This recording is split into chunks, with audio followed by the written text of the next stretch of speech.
All the women fell for the Korean Mafia boss in his club, except the black bartender he really wanted. Look, I need to tell you about this man who thought he had everything figured out. His name was Kong Min-jae, and if you walked into his club on any given Friday night, you'd understand why he moved through the world the way he did. Confident, untouchable, dangerous in that way that makes people lean, and instead of pull back. But here's the thing about men like Min-jae, and I mean really successful, powerful men who build empires on equal parts ambition and violence. They get used to a certain pattern. Women see the tailored suits, the expensive watch, the way everyone in the room defers to them, and something clicks. Attraction mixed with fascination, mixed with that dangerous thrill of being close to power. Min-jae had seen it 1,000 times. Hell, he'd expected it, until he met Zara Williams, and everything he thought he knew about attraction just stopped working. Part 1, the setup. Let me paint you the picture properly. Eclipse was the kind of club that didn't need to advertise. You either knew about it or you didn't. And if you knew about it, you understood that getting past the velvet rope meant something. The main floor pulsed with deep bass and purple lighting, but the real business happened upstairs in the VIP rooms where Min-jae held court. He was 34 years old and had been running his father's organization since he was 26. 8 years of consolidating power, eliminating rivals, and building a legitimate front that was actually more profitable than the legal operations underneath. The club was his favorite acquisition, part money laundering operation, part pleasure palace, part neutral territory where deals got made, and part ego stroke if we're being completely honest, because Min-jae liked watching the effect he had on people.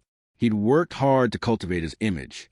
6 feet tall with the kind of lean, athletic build that came from actual Muay Thai training, not just expensive gym memberships. His face was all sharp angles and dark eyes that could go from warm to terrifying in a heartbeat. He wore his power in the set of his shoulders and the way he could silence a room just by walking into it. Women noticed. They always noticed. There was Ji-won, the Korean drama actress who'd been throwing herself at him for 6 months. She'd show up at the club in increasingly revealing dresses, laugh at everything he said, touch his arm with practiced casualness. Min-jae had taken her to bed twice, both times leaving him feeling vaguely empty and definitely unmoved. Then there was Natasha, a Russian model who'd made it clear she was interested in being more than a casual hookup. She was beautiful in that intimidating high-fashion way, and she seemed genuinely fascinated by his work. But something about her felt performative, like she was playing a role she'd researched. And Sarah, the British finance executive who matched him intellectually and professionally. They'd had dinner a few times. She was sharp, funny, ambitious. On paper, she was perfect. In reality, Min-jae found himself checking his phone during their conversations, looking for an excuse to leave early. Here's what I mean, none of them challenged him. They all wanted something from him, whether they admitted it or not. Access, protection, status, the thrill of danger from a safe distance. They looked at him and saw the Mafia boss, the club owner, the man with power and money and connections. Not one of them looked at him and saw just Min-jae. Enter Zara Williams on a random Tuesday in March. Part 2, the bartender who didn't give a damn. Min-jae's head bartender had quit suddenly. Something about finally opening that craft cocktail bar he'd been dreaming about. Fine, whatever. Min-jae wished him well and told his manager to find a replacement fast. Found someone, the manager said a week later. She's got 10 years of experience, references from 3 top clubs in London and New York, and she can start immediately. Yeah, is that a problem? Min-jae shrugged. As long as she can do the job. He wasn't in the club the night Zara started. He was dealing with a situation involving a shipment that had gone missing and a supplier who was suddenly developing amnesia about their agreement. By the time he got to Eclipse, it was nearly midnight and the main floor was packed. He headed straight for his usual spot at the end of the bar, where he could survey the room. A woman was working that section. Tall, dark brown skin that caught the club lighting like it was made for her. Her hair in long braids pulled back into a high ponytail. She moved with the kind of efficiency that comes from years of practice, making 3 drinks at once while somehow keeping track of multiple conversations. and she was completely ignoring him. This shouldn't have bothered him. She was busy. The bar was 3 deep with customers, all trying to get served. But Min Jae was used to recognition, especially from his own employees. Even when the staff was slammed, they usually acknowledged his presence with a quick nod or greeting. This woman didn't even glance his way. He watched her work while he waited. She had this way of moving that was both graceful and precise. No wasted motion. Everything purposeful. When she talked to customers, she smiled, but there was something knowing in it, like she could see right through whatever act they were putting on. A guy in an expensive suit leaned across the bar, clearly hitting on her. Min Jae couldn't hear what he said, but he saw Zara's expression shift from professional to coldly amused. She said something brief, serve him his drink, and moved on before he could respond. The guy looked stunned, like he couldn't believe she dismissed him. Min Jae found himself smiling. Finally, she made her way down to his end of the bar. She looked at him with these sharp, assessing eyes, dark brown, almost black in club lighting, and raised an eyebrow. What can I get you? No deference. No recognition. Just a straightforward question. You're new, Min Jae said instead of answering. Started Monday. Your point. He blinked. In 3 years of owning this club, not a single employee had spoken to him like that. Just making an observation. I'm Kong Min Jae. You own the place. I know. She crossed her arms. Now, do you want a drink, or are you just here to test a new bartender? Something flickered in his chest. Interest. Real interest. Not just the automatic attraction he usually felt toward beautiful women. This was different. Sharper. Whiskey. Neat. The Yamazaki. She nodded and turned to grab the bottle from the top shelf. When she poured, he noticed her hands. Long fingers, no rings, nails cut short and practical. She slid the glass across to him with the exact amount of force needed to stop it right in front of him. 20,001, she said. I own the club. Cool. Still 20,001 for the pour. Want me to start a tab, or are you paying cash? Min Jae laughed. Actually laughed. You always this friendly with your boss? You always this needy for attention? She tilted her head. Look, I've got 30 people trying to get drinks right now. If you're not paying, I need to move on to actual customers. She was already walking away before he could respond. What the hell? Part 3. Why got under his skin? Here's what you need to understand about Min Jae. His entire life had been about commanding respect. From the moment his father started grooming him to take over the organization, he'd learned that respect meant power and power meant survival. You didn't survive in his world by being nice or relatable. You survived by being smarter, more ruthless, more willing to do what needed to be done than anyone else. You cultivated an image of control and capability. You made sure everyone knew exactly who they were dealing with. And it worked. Min Jae had built something his father never could, an organization that functioned smoothly, that made money hand over fist, that commanded respect not just through fear, but through efficiency. So when someone treated him like he was just another customer trying to skip out on his tab, it threw him completely off balance. He sat at that bar for another hour, nursing his whiskey and watching Zara work. She was good. Like, really good. She could make a perfect old-fashioned while simultaneously taking orders from 3 other people and still catch the guy 2 seats down trying to sneak out without paying. She had this way of managing the customers that was fascinating to watch. The drunk ones got handled firmly, but not cruelly. The flirty ones got shut down with humor. The angry ones got de-escalated before they even realized what she was doing. And through it all, she didn't look at Min Jae once. Around 1 a.m., he saw one of his regular problem customers, a guy named Chul who always got aggressive when he drank, start getting loud near Zara's section. Min Jae was about to signal security when he saw Zara lean across the bar and say something quiet to Chul. Whatever she said made him laugh, then nod, then actually calm down. She served him a glass of water and kept talking to him until his friends showed up to take him home. Crisis averted. No security needed. No scene. Min Jae was impressed despite himself. When the bar started clearing out around 2, he watched Zara do her closing routine. She was wiping down the bar when one of the cocktail servers, Mina, a college student who'd been working there for a few months, approached her hesitantly. "Hey, can I ask you something?" Mina said in Korean. Zara looked up. "Shoot. How do you do it? Stay so calm when people are being assholes." Zara smiled, and it was the first genuinely warm expression Min-jae had seen from her all night. Practice. And remembering that their bad behavior is about them, not me. I don't take it personally. But some of them are really rude. Sure, but getting upset about it just makes my night worse. I'd rather collect my tips and go home in a good mood. She squeezed Minna's shoulder. "Don't let them get in your head. You're doing great." Minna beamed and hurried back to her section. Think about it this way. Min-jae was used to seeing people at their worst. In his business, you learn quickly that most people were motivated by greed, fear, or pride.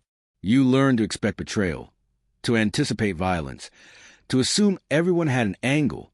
But watching Zar with Minna, seeing that moment of genuine kindness with no audience and nothing to gain from it, something shifted in his chest.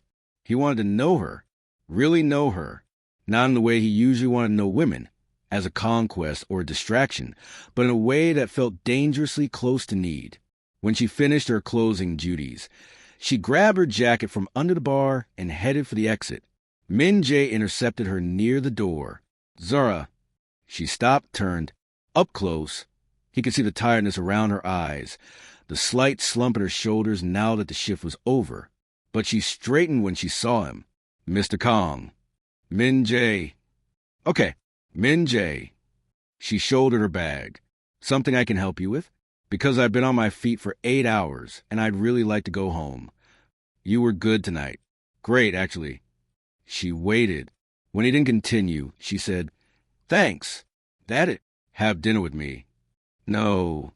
The rejection was so immediate and matter-of-fact that Min-jae actually took a step back. "No. No." She pulled her jacket on. "I don't date customers or employers. Makes things messy. I'm not asking for a date. Just dinner. Getting to know my new head bartender." Zara gave him a look that said she could see right through that particular lie. "You've got a whole bar full of women who'd kill for your attention. I saw at least 3 of them watching you all night. Go have dinner with one of them." "What if I don't want dinner with them?" "Then I guess you'll be eating alone." She headed for the door, then paused and looked back. "Look, Min-jae, I'm sure you're used to getting what you want, but I'm here to do a job. I mix drinks. I manage the bar staff. I make sure your customers are happy. That's it. I'm not interested in being another one of your club conquests." "That's not." "Good night, Mr. Kong." And she was gone. Min-jae stood in the empty club, staring at the door she just walked through, feeling something he hadn't felt in years. Rejection. Complete, total, unambiguous rejection. And somehow, it just made him want her more. Part 4. The chase nobody asked for. Over the next 2 weeks, Min-jae tried everything. He showed up at the club every night she worked. He sat at her bar.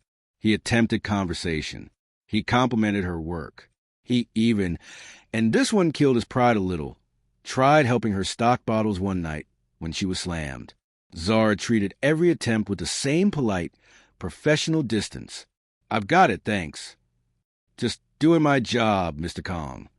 "That's nice of you to say." Never rude, never quite warm, just neutral. It was driving him insane. His second in command, a guy named Taesung who'd been with him since the beginning, found the whole thing hilarious. "You're sulking," Taesung said one Thursday afternoon while they were reviewing the books in Min-jae's office.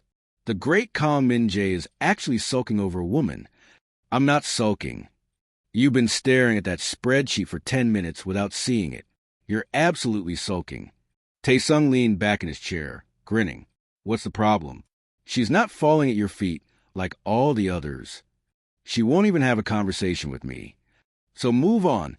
There are literally thousands of women in Seoul who'd jump at the chance." Min-jae rubbed his face. "I don't want thousands of women. I want—" He stopped, realizing how that sounded. "You want the one who doesn't want you back." Taesung's grin widened. "This is amazing. This is the best thing that's happened to you in years." "How is this good?" Because you've been sleepwalking through life for the past year, going through the motions. Everything's been too easy, too predictable. You needed someone to challenge you. He pointed at Min Jae.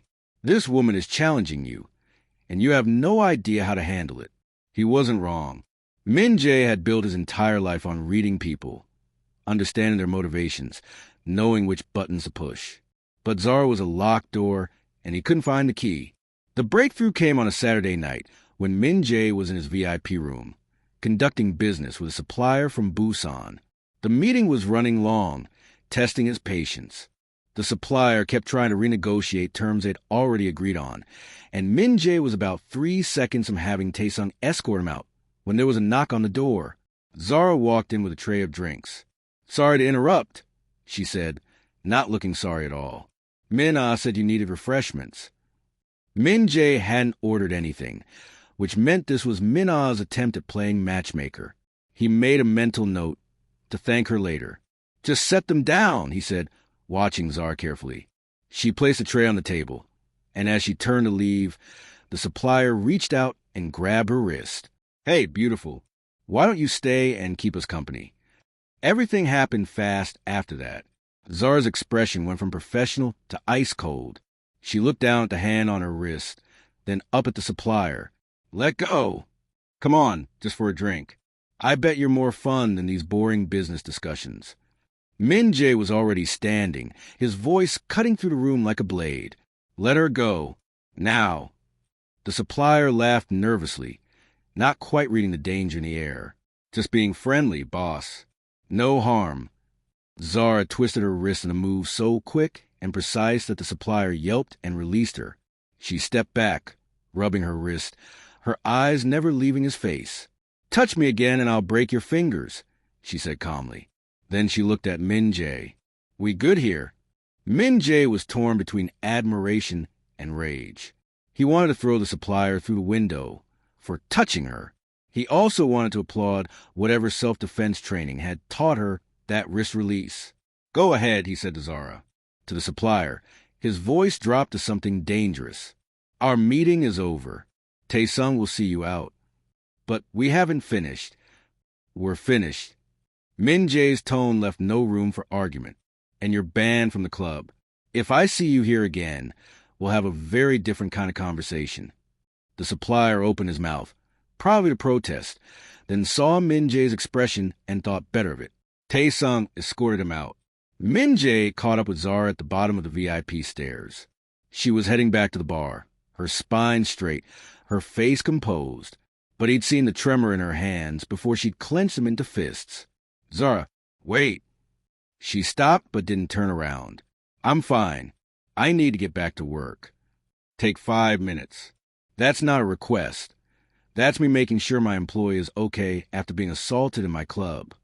She finally turned to face him. For the first time since they'd met, he saw her armor crack just slightly. There was anger in her eyes, but also something that looked like exhaustion. "I said I'm fine. You handled that well. I've had practice." She crossed her arms. "Men think bartenders come with the drinks. It's not the first time someone's grabbed me, and it won't be the last." That statement made Min Jae's blood boil. "It won't happen here again. You can't control everyone, Min Jae, even in your own club. Watch me." He stepped closer. "I'm serious. If anyone touches you without your consent, you tell me immediately, or tell Taesung. We'll handle it." Zara studied him for a long moment. "Why?" "Why what? Why do you care? I'm just your bartender." "No," Min Jae said quietly. "You're not." Something shifted in her expression, not softening exactly, but recognition, like she was finally seeing him the way he'd been desperately wanting her to see him. "I need to get back to work," she said again, but this time it sounded less like a dismissal and more like someone buying time to think. "Okay." He stepped back. "But Zara, the offer for dinner still stands. Not as your boss. Not as someone trying to get you into bed. Just as someone who'd really like to know you better." She didn't answer, just walked back to the bar and dove back into work. But later that night, as she was closing up, she stopped by his usual spot at the end of the bar where he was reviewing some paperwork. Tuesday, she said. He looked up. What?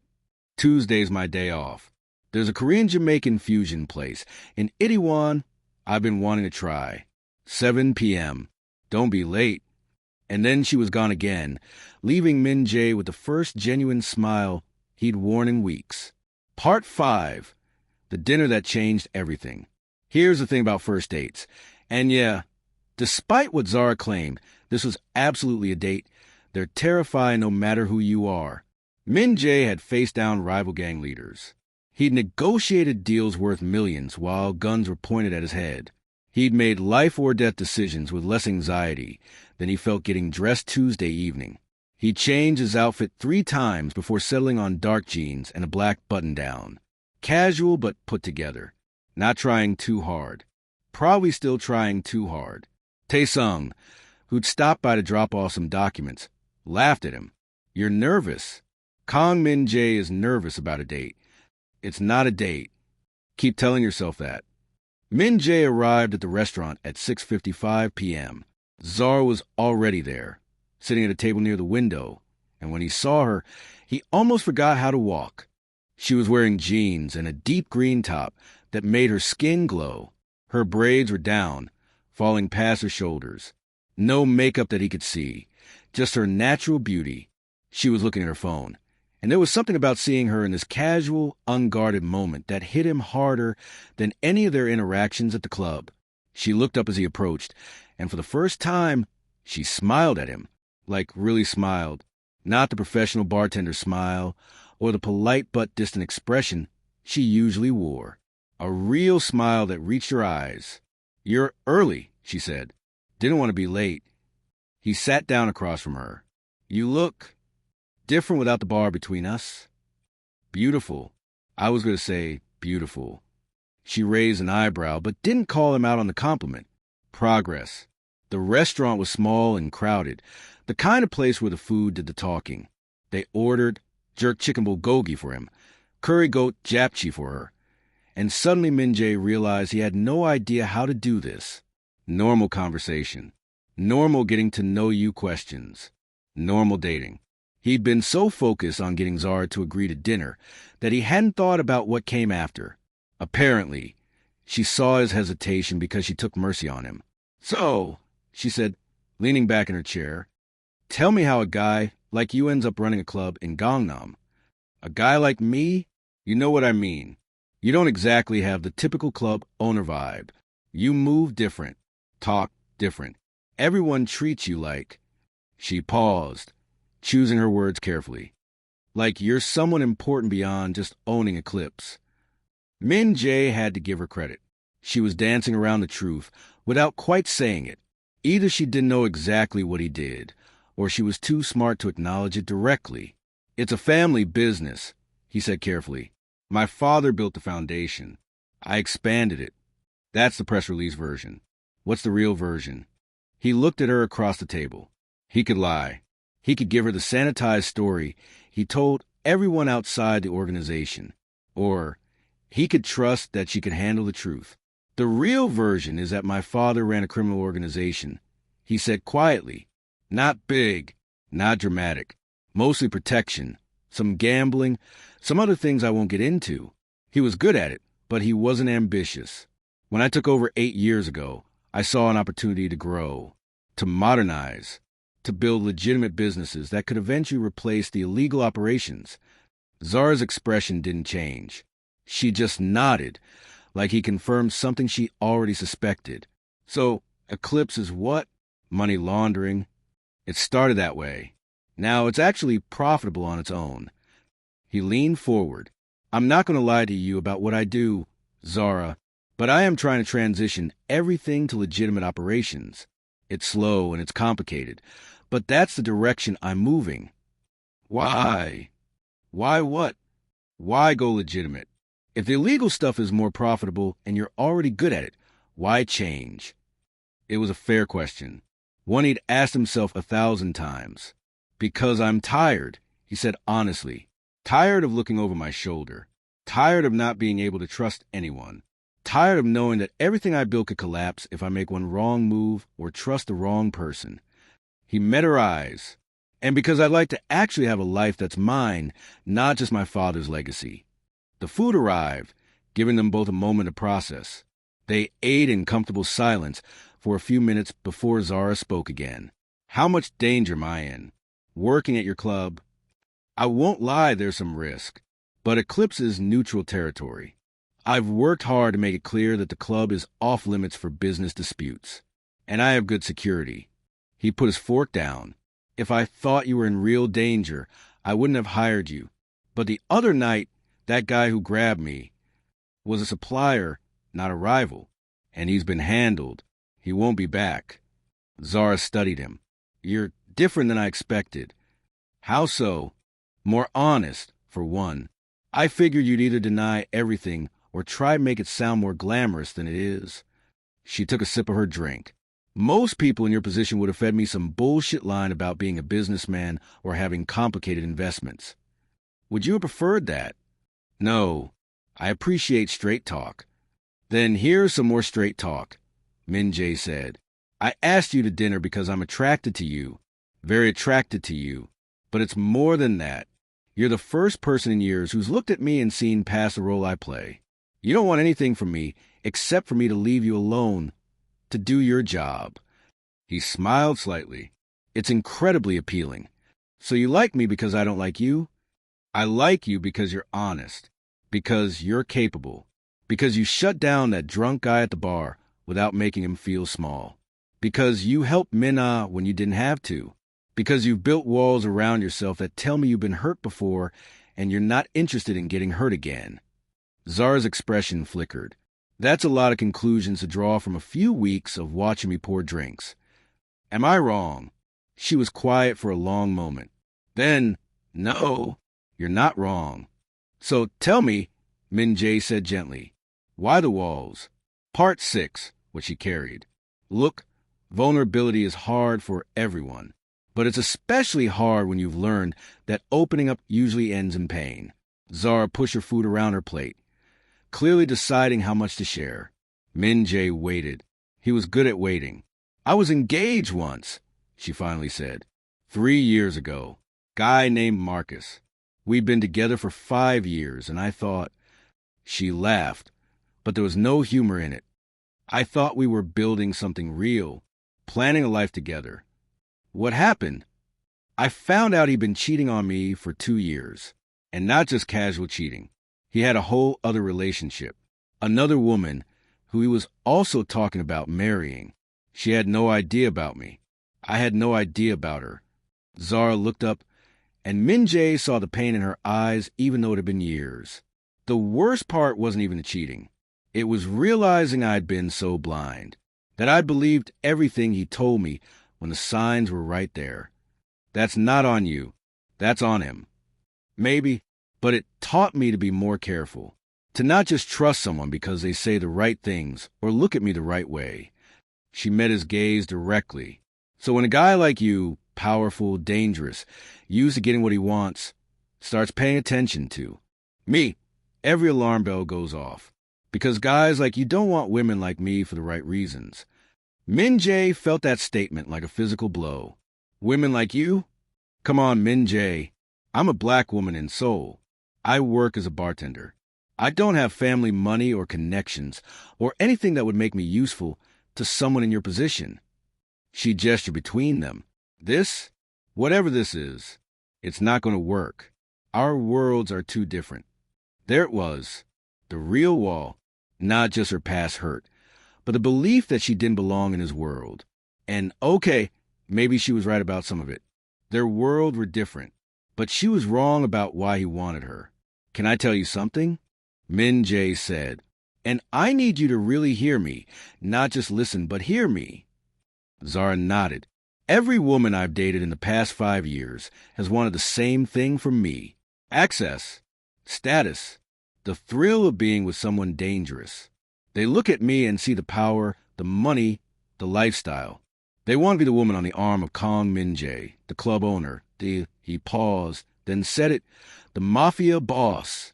They want the story they can tell their friends, the Instagram photos, the reflected glory. And I'm different because I don't want those things. You're different because you look at me and see a person. When that supplier grabbed you and I banned him, you didn't act impressed or grateful in that performative way other women do. You just handled your business and moved on. When I try to have a conversation with you, you don't giggle or flirt or try to make yourself into whatever you think I want. You just are yourself. He leaned forward, making sure she was looking at him. You ask why someone like me would want someone like you? Because you're real, Zara. Because you call me on my bullshit. Because you work harder than anyone in that club, and you don't act like you're above it or like it's temporary until something better comes along. Because when you smiled at me tonight, really smiled, it felt like winning something actual and meaningful instead of just another thing I acquired. Zara was quiet, her eyes shining with something that might have been tears. She blinked them back. That's a pretty speech, she said, but her voice was softer. It's the truth. Min Jae, she stopped, started again. I'm not going to be another one of your conquests. I'm not going to be the woman you date for a few months before you get bored and move on to someone else. I don't work like that. Good, because that's not what I want either. What do you want? He thought about how to answer that. The truth was complicated. The truth was that he wanted something he'd never had. Someone who was his partner, not his subordinate or his trophy or his escape. Someone who challenged him and stood up to him and made him want to be better. I want to see where this goes, he said finally. No expectations. No pressure. Just getting to know each other. Real conversations like this one. Letting whatever happens happen naturally. And if what happens naturally is that we realize this won't work, then we'll deal with it like adults. No drama. No hard feelings. You keep your job if you want it, and we both move on. Zara studied him for a long moment. He could practically see her weighing the risks, calculating the odds, deciding if he was worth the gamble. Finally, she said, Okay. We'll see where this goes. But, Min Jae, she pointed at him, I mean it about taking things slow. I'm not sleeping with you tonight, or next week, or probably for a while. And I'm not going to be your secret. If we do this, we do it honestly, which means people at the club will know. Can you handle that? I can handle that. And if you're still seeing other women, I'm not. I haven't been interested in anyone else since the day you walked into Eclipse. She smiled, and it was that real smile again, the one that made his chest feel too small for his heart. Then I guess we're doing this. They finished dinner talking about easier things. She told him about growing up in Atlanta, about her mother who was a nurse, and her father who taught high school English, about her younger brother who was in medical school and constantly giving her grief about being a bartender, when she'd been so good at chemistry she could have been a pharmacist. I like bartending, she said. People think it's just pouring drinks, but it's actually complex. You're part therapist, part entertainer, part chemist, part crowd control. Every night is different. Every customer is a puzzle to figure out. Is that how you see me? As a puzzle. More like a Rubik's Cube. Complicated. Frustrating. Occasionally satisfying when something lines up right. Min Jae laughed, and it felt good. Easy. Natural. He told her about his mother, who died when he was 17. How she'd been the only person who tried to keep him out of the family business. How she wanted him to go to university, get a legitimate job, have a normal life. She would have liked you, he said. She always said, I needed someone who wouldn't take my shit. Past tense. Cancer. She fought for 2 years, but... He shrugged, not trusting himself to say more. Zara reached across the table and squeezed his hand. It was the first time she'd willingly touched him, and the gesture meant more than she probably realized. They left the restaurant around 10. Min Jae walked her to the subway station, and she didn't protest or insist on going alone. Another small victory. Thank you for dinner, she said at the station entrance. And for being honest with me. Thank you for giving me a chance. She smiled. Don't make me regret it. I'll try my best not to. There was a moment where he thought about kissing her, where the air between them felt charged with possibility. But instead, he just squeezed her hand and stepped back. Text me when you get home safe? You worry about your bartender's safety? I worry about yours specifically. Yes. She rolled her eyes, but she was smiling. Fine, I'll text you. And she did. 25 minutes later, his phone buzzed. Zara, made it home. Building didn't explode. No one tried to kidnap me. All very boring and uneventful. Min Jae smiled at his phone like an idiot. Min Jae, glad to hear it. Sleep well. Zara, you too. And Min Jae? Min Jae, yeah? Zara, tonight was nice. Let's do it again sometime. He fell asleep that night, feeling something he hadn't felt in years. Hope, Part 7, Learning Each Other. The next few weeks were a study in contradictions. At the club, Min Jae and Zara maintained professional distance. She worked her shifts, he handled his business, and they only interacted when necessary. To most people, nothing had changed, but the people who knew Min Jae well, Taesung, his most trusted staff, they noticed the small differences. The way he smiled more, the way he checked his phone constantly, the way he found reasons to be at the club even on nights when he had no business being there. "You've got it bad," Taesung observed one Thursday night. "I don't know what you're talking about." "Sure you don't. That's why you've been staring at the bar for the past 20 minutes instead of reviewing these contracts." Min Jae gave up pretending.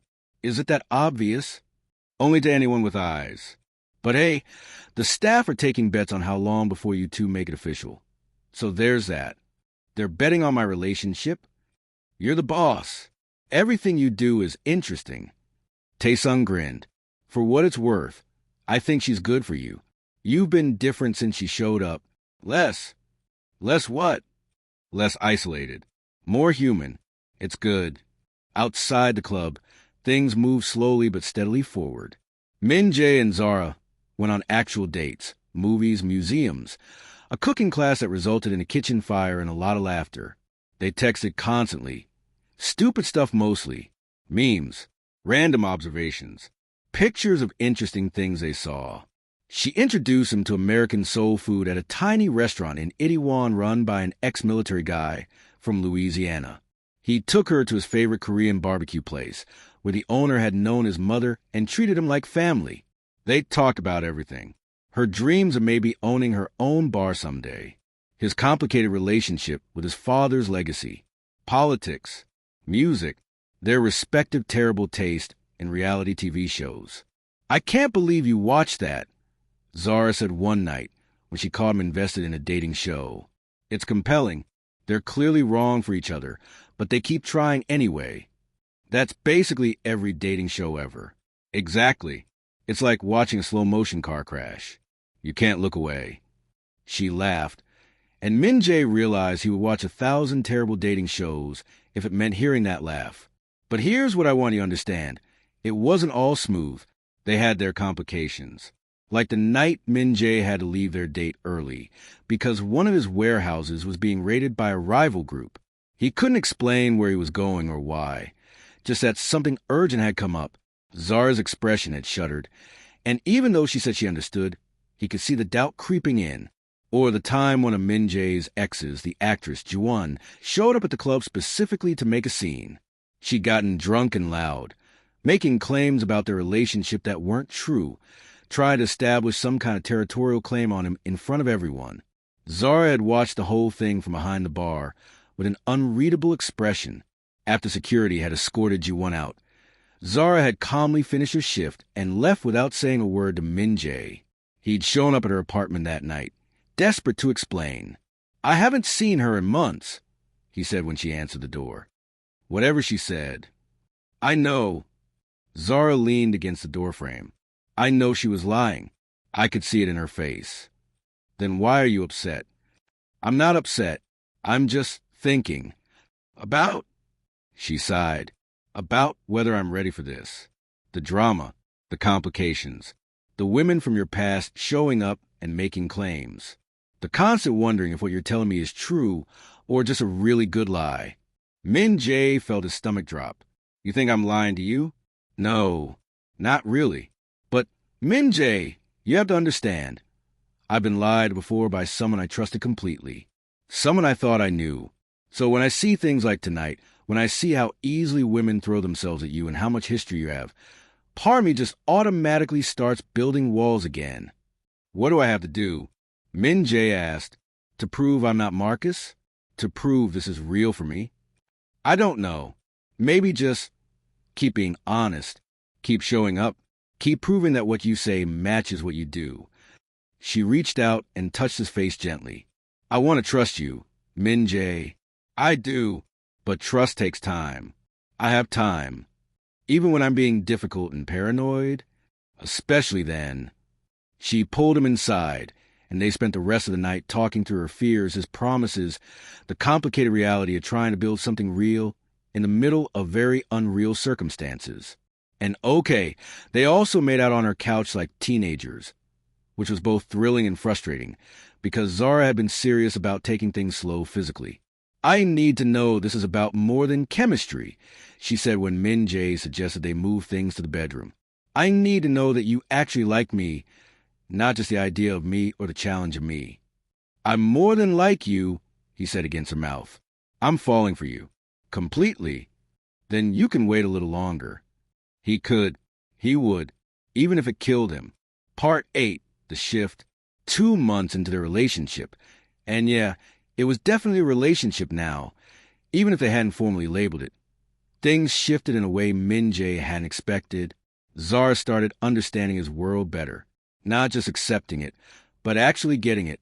One night, she asked to see the books for Eclipse. The actual books, not the sanitized version they showed investors. Why? Min Jae asked, confused. Because I want to understand your business. All of it. How the money flows. Where it comes from. What you're trying to build. She looked at him seriously.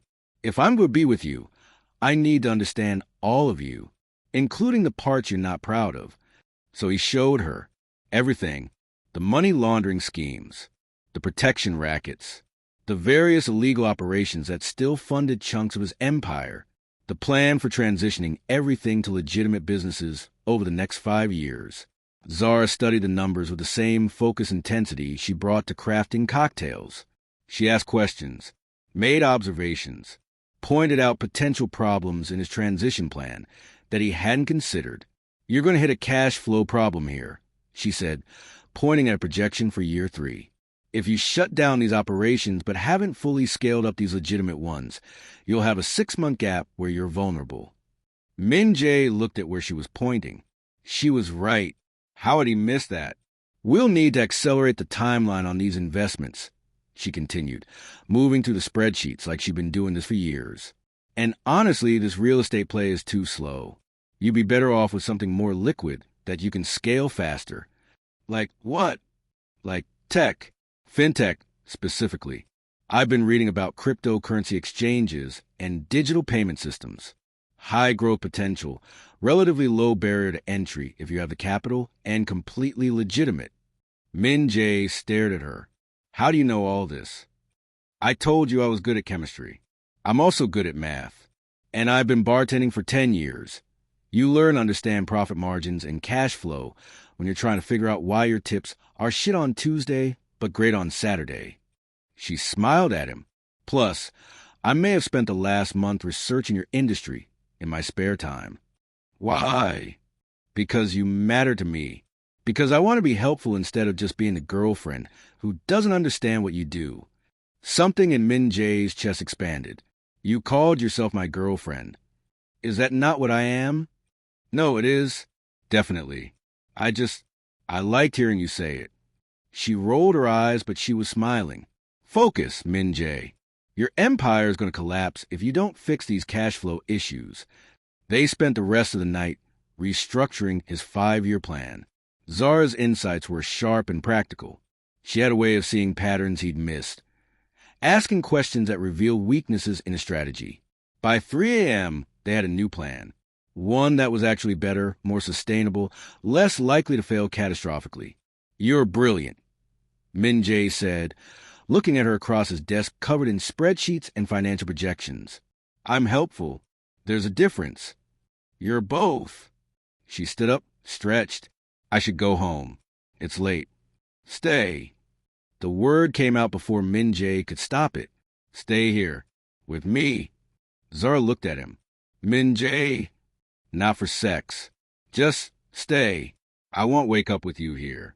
I want to make you breakfast and hear about your plans for the day and just have you here in my space, in my life. She was quiet for a long moment. Then, okay, yeah, but I'm warning you, I'm not pleasant before I've had coffee. I'll keep that in mind. That night, they fell asleep in his bed with Zara curled against his side, her head on his chest.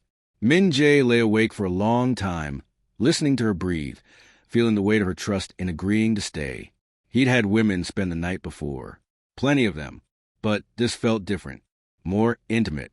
Like she was letting him into a space she protected fiercely, and he had a responsibility not to fuck it up.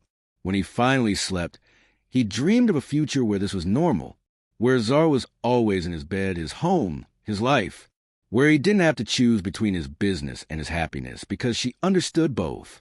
It felt possible in a way nothing had felt possible in years. Part 9. When everything got real, 3 months in, Min Jae realized he was in love. Not just falling. Fully, completely, terrifyingly in love. He knew, because one Tuesday, Zara got sick. Just a cold, nothing serious. But she called out from work for the first time since she'd started. Min Jae immediately left the meeting, walked out in the middle of a negotiation with a potential business partner, and showed up at her apartment with soup, medicine, and every type of tea he could find at the convenience store. "You didn't have to do this," Zara said, her voice hoarse, her eyes red from coughing. "I wanted to. You were in the middle of something important. This is important." He stayed with her all day, made her eat, made sure she took her medicine, changed her sheets when she got sweaty from fever, held her hair when she threw up, watched terrible TV with her when she couldn't sleep. Around midnight, when her fever finally broke and she drifted off into real sleep, Min Jae sat on the edge of her bed, watching her breathe and thought, I would do anything for this woman. Anything. The realization should have scared him. In his world, love was a weakness. Love was something enemies could exploit. His father had always warned him against emotional attachments, calling them liabilities. But looking at Zara sleeping peacefully, finally resting after a miserable day, Min Jae didn't feel weak. He felt purposeful, like he'd finally found something worth protecting beyond his empire and his reputation. When she woke up a few hours later, she found him still sitting there. "You're still here," she said groggily. "Where else would I be? At the club, at a meeting, literally anywhere but watching me sleep like a creep." But she was smiling. "I want to make sure you were okay." "I'm okay." She reached for his hand. "Thank you for taking care of me. Always." It was a promise. They both knew it. A week later, things got complicated in a different way. One of Min Jae's rivals, a guy named Park Dong-wook who'd been trying to expand into Gangnam for years, made a move, not against Min Jae's businesses or territory, against Zara. She was walking home from a subway when 3 men grabbed her. They didn't hurt her, didn't even really threaten her. Just put her in a car and drove her to a warehouse where Park was waiting. "You're Kang's woman," Park said. It wasn't a question. Zara, to her credit, didn't panic. "I'm my own woman. But yeah, I'm with Min Jae if that's what you're asking. I need you to give him a message. Tell him yourself. I'm not your messenger." Park smiled, but there was no warmth in it. "I like you. You've got spine. But here's the situation. Kong has been expanding into territory that doesn't belong to him. Projects that were promised to me. He needs to back off, or things are going to get messy. Again, tell him yourself. I don't get involved in business. But you are the business now, aren't you? The thing he cares about most. So you tell him carries more weight than me telling him." Park leaned forward. "Tell Kong to stop his gangbuck expansion, or next time I grab you, I won't be this polite." They drove her back to where they'd taken her, and left her on the street corner, unharmed but shaken. Zara called Min Jae immediately. He picked up on the first ring. "Hey, I was grabbed," she said, her voice tight, "by Park Dong-wook's men. They just let me go, but Min Jae, they knew where I'd be. They were waiting for me." Everything in Min Jae went cold. "Where are you?" "Near my apartment." I'm fine, but... Stay there. Don't move. I'm sending Taesung to get you right now. He was already standing, already moving. Don't go inside. Don't go anywhere. Just wait. Min Jae, what's happening? Park's making a move, using you to threaten me. His voice was deadly calm, but he just made a very big mistake. 20 minutes later, Zara was in Min Jae's office, wrapped in a blanket, drinking tea that Taesung had made. Min Jae sat across from her, his expression carved from stone. Tell me exactly what he said. Zara repeated the conversation word for word. Min Jae listened without interrupting, but she could see his hands clenching into fists, the muscle in his jaw jumping. He's right about one thing, Min Jae said when she finished. The Gangbuk expansion was supposed to be his territory, but he forfeited his claim when he failed to close the deal in the timeline we'd agreed on. He's angry because I move faster. So what happens now?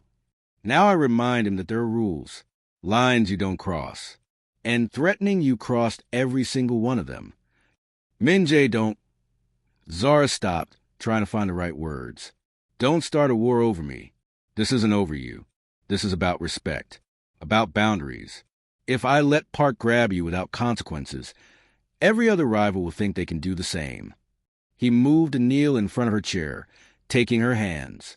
But I won't lie, part of this is absolutely about you. He threatened you. He put his hands on you. That's not something I can let stand.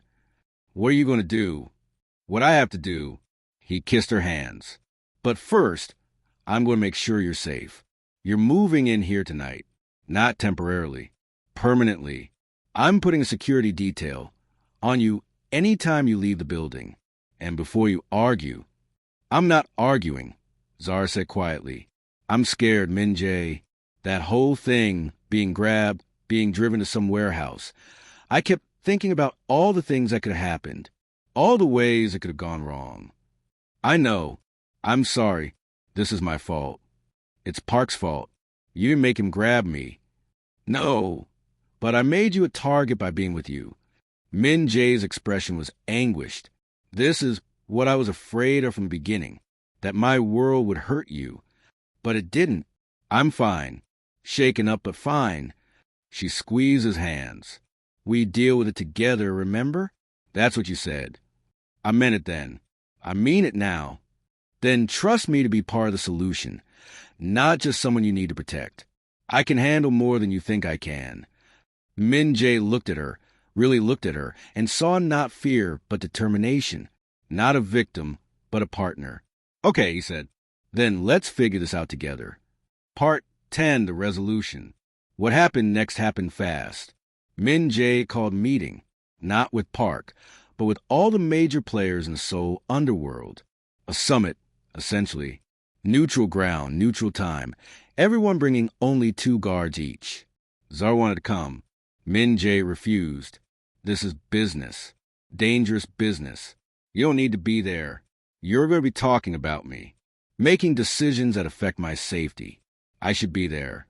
Zara, I'm not asking for permission. Min Jae, I'm telling you I'm coming. You can either accept that, or we're going to have our first real fight. They stared at each other. Min Jae saw the stubborn set of her jaw, the determination in her eyes, and realized arguing was pointless. Fine, but you follow my lead. If I tell you to leave, you leave. Agreed? Agreed. The meeting was held in the back room of a high-end restaurant. 7 men total, representing the major organizations in Seoul. Park was there, smirking like he'd already won something. Min Jae walked in with Zara beside him and Taesung flanking his other side. Every man in the room noticed her. Most of them looked confused. Women didn't typically attend these meetings. Gentlemen, Min Jae said, his voice cold and controlled, I'm sure you're wondering why I called this meeting. Let me be clear. Park Dong-wook violated one of our most basic rules. He involved a civilian, my civilian, in business. He grabbed her off the street, threatened her, and used her to send me a message. She's a bartender in your club, Park interrupted. She's hardly a civilian. She's not in the business. She has no involvement in any operations. She's not a player. Min Jae's voice dropped to something dangerous. And you knew that, which makes what you did even worse. One of the older bosses, Kim Young-ho, a man who'd been in the game for 40 years, spoke up. If what you're saying is true, Park, then you did violate protocol. We don't involve innocents. That's been the rule since the beginning. She's not innocent if she's sleeping with Kong. Park shot back. Zara stood up. Every man in the room turned to look at her. My name is Zara Williams, she said calmly. I'm a bartender at Eclipse. I have zero involvement in any illegal operations. I don't carry messages. I don't facilitate meetings. I don't keep books or hide money or do any of the things you might assume I do. She looked directly at Park. You grabbed me because you thought it would hurt Min Jae. You thought I was a weakness you could exploit. But here's what you didn't consider. By going after me, you didn't just threaten him. You made an enemy of someone who has nothing to lose. Are you threatening me? Park laughed. You're a bartender. I'm a bartender who knows every single person who comes through Eclipse. I know their habits, their weaknesses, their secrets. She smiled, and it wasn't friendly. I know which of your men have drinking problems. Which ones gamble. Which ones can't keep their mouths shut after a few drinks.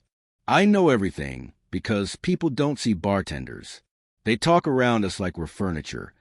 The room went very quiet. So here's my suggestion, Zara continued. You apologize to Min Jae for crossing the line. You agree to stay away from me and from Eclipse. And in return, I'll forget everything I've overheard from your people over the past 4 months, including the conversation about your cash flow problems and the loan you took from the Chinese syndicate. Park's face went white. How do you... I told you, people talk around bartenders. We're invisible until we're not. She sat back down next to Min Jae. Your move. Min Jae wanted to kiss her right there in front of everyone. Instead, he kept his expression neutral and waited. Park looked around the room, seeing the other bosses watching him with new respect for Zara and new doubt about his position. Kim Young-ho nodded slightly, as if confirming that Park needed to back down. I apologize, Park said stiffly. I overstepped. It won't happen again. Good, Min Jae said. And about the Gangbuk territory, I'll give you a piece of it. Not all, because you lost your claim through inaction, but enough that you can save face and make some profit. We'll work out the details later. It was a compromise, one that let Park back down without looking completely defeated. The older bosses nodded in approval. After the meeting, in the car back to Min Jae's building, he finally let himself react. That was the most terrifying and hottest thing I've ever witnessed, he said. Zara laughed, the adrenaline finally wearing off. I can't believe I just threatened a crime boss with bartender gossip. You were incredible. Absolutely incredible. He pulled her close. Though I'm trying not to think about what would have happened if he'd called your bluff. Who says I was bluffing? His guys really do talk too much after a few drinks. Min Jae kissed her then, deep and fierce and grateful. I love you, he said against her mouth. I'm completely, ridiculously in love with you. I love you too, Zara said. Even though you drive me crazy and your world is insane, and I still can't believe this is my life now. Is it too much? Too crazy? Probably. But I'm not going anywhere. Good. Because I'm not letting you go. Part 11, 6 months later. Here's what I want you to understand about love, real love, the kind that lasts. It's not about the dramatic moments. It's not about the big gestures or the near-death experiences or the times you threaten crime bosses together. It's about the small moments, the quiet mornings, the ordinary days. 6 months after meeting with Park, Min Jae and Zara had built a life together that was surprisingly normal despite the completely abnormal circumstances. Zara still worked at Eclipse. Min Jae had offered to set her up in any business she wanted, but she'd refused. I like what I do, she'd said. Maybe someday I'll open my own place, but right now, I'm happy where I am. She did, however, agree to become a silent partner in Min Jae's businesses. Her financial insights had proven too valuable to ignore, and she had a talent for seeing opportunities he missed. The transition to legitimate operations was going well. Better than planned, actually, thanks to Zara's suggestions. The fintech investments were paying off. The real estate holdings were appreciating. The illegal operations were being phased out methodically and carefully. Min-jae even started sleeping better, no longer constantly worried about raids or betrayals or violence. There were still risks, still complications, but they felt manageable now. And Zara had transformed his life in ways he couldn't have imagined. She'd turned his sterile apartment into a home. There were plants now, and throw pillows, and actual food in the refrigerator instead of just beer and takeout containers. She claimed the spare bedroom as her own space. "I need somewhere that's just mine," she'd explained, and filled it with books and her chemistry equipment. She started making her own bitters and liqueurs as a hobby. They had routines. Sunday breakfast together, always. Tuesday movie nights. Thursday dinners with Tae-sung and his wife, who Zara had become close with. Saturday mornings at the gym, where Zara had started training in Krav Maga, because if I'm going to be involved in this world, I should know how to protect myself. Min-jae's associates had accepted her completely. She'd proven herself at that meeting with Park, and word had spread. Now, when she walked into a room, people showed her respect. Not because she was Min-jae's girlfriend, but because she'd earned it on her own merits. Even the women who'd once competed for Min-jae's attention had backed off. It was clear to everyone that he was completely, irrevocably taken. On a Saturday evening in September, Min-jae found Zara on their balcony, looking out over the city. She was wearing one of his T-shirts and her pajama pants, her braids piled on top of her head, no makeup, completely natural. She'd never looked more beautiful. "Hey," he said, sliding his arms around her waist from behind. "What are you thinking about?" "How weird my life is now." She leaned back against him. "A year ago, I was living in a tiny apartment in Itaewon, working at a different club, going home alone every night. I was fine, you know? Content. I convinced myself that was enough. And now I'm living with a mafia boss who's teaching me about real estate investments and introducing me to politicians and taking me to fancy charity galas, where everyone pretends not to know what he really does for a living." She turned in his arms. "It's completely insane. Do you regret it? Any of it?" "Not even a little bit." She kissed him softly. "You know what's funny? All those women at the club, the ones who were throwing themselves at you, trying so hard to get your attention, they wanted the wrong things. They wanted the lifestyle, the status, the excitement. But that's not what makes you special. What makes me special? The fact that you read my terrible bartending puns and actually laugh. The way you leave me notes in the morning when you have early meetings. How you listen when I talk about chemistry, even though you have no idea what I'm saying half the time. The fact that you're trying to be better, to build something legitimate, even though it's harder than just staying in the life you knew." She put her hand on his chest, over his heart. "You're special because underneath all the power and danger and complicated business dealings, you're just a man who wants to be loved for who he actually is. And I do love you for who you actually are." Min-jae felt his throat tighten with emotion. "I don't deserve you. Probably not. But you got me anyway." She smiled. "So, what are you going to do about it?" He pulled a small box from his pocket. Zara's eyes widened. "Min-jae, I know we said we'd take things slow. I know we agreed not to rush into anything. But Zara, I've never been more sure of anything in my life than I am of you." He opened the box, revealing a simple but elegant ring. "I'm not asking you to marry me tomorrow. I'm just asking if you'll consider spending your life with someone as complicated and occasionally dangerous and deeply in love with you as I am." "That was the worst proposal ever," Zara said, but she was crying.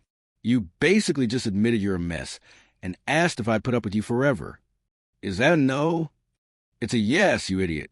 "Of course it's a yes." He slipped the ring on her finger, and she kissed him like he was her whole world, which, in a lot of ways, he was. Epilogue. 2 years later. Eclipse was packed on a Friday night in November. The music pulsed, the drinks flowed, and behind the bar, Zara Williams, soon to be Zara Kong, though she decided to keep Williams professionally, worked with the same focused efficiency she'd always brought to the job. But tonight was special. Tonight was her last shift as a bartender. Min Jae watched from his usual spot at the end of the bar. In 3 days, they were getting married. In 2 weeks, Zara's own bar, a cocktail lounge called Proof, focusing on craft drinks and live jazz, was opening in Itaewon. She was nervous about it. Excited, but nervous. What if nobody comes? She'd asked that morning. Then we'll figure it out, Min Jae had assured her. But they'll come. Everyone who's tasted your drinks knows how good you are. Now, watching her laugh with a customer while simultaneously making 4 drinks at once, Min Jae marveled at how much his life had changed. 2 years ago, he'd been a man going through the motions, successful, powerful, but fundamentally alone, building an empire but not really living. Then Zara had walked into his club and refused to be impressed by him. She'd seen through all his armor, all his carefully constructed defenses, and decided he was worth the risk anyway. She'd helped him transition his businesses to legitimacy. She'd stood by him through the difficult conversations and dangerous moments. She'd challenged him, supported him, loved him in a way he'd never thought possible. And in return, he'd done everything in his power to deserve her.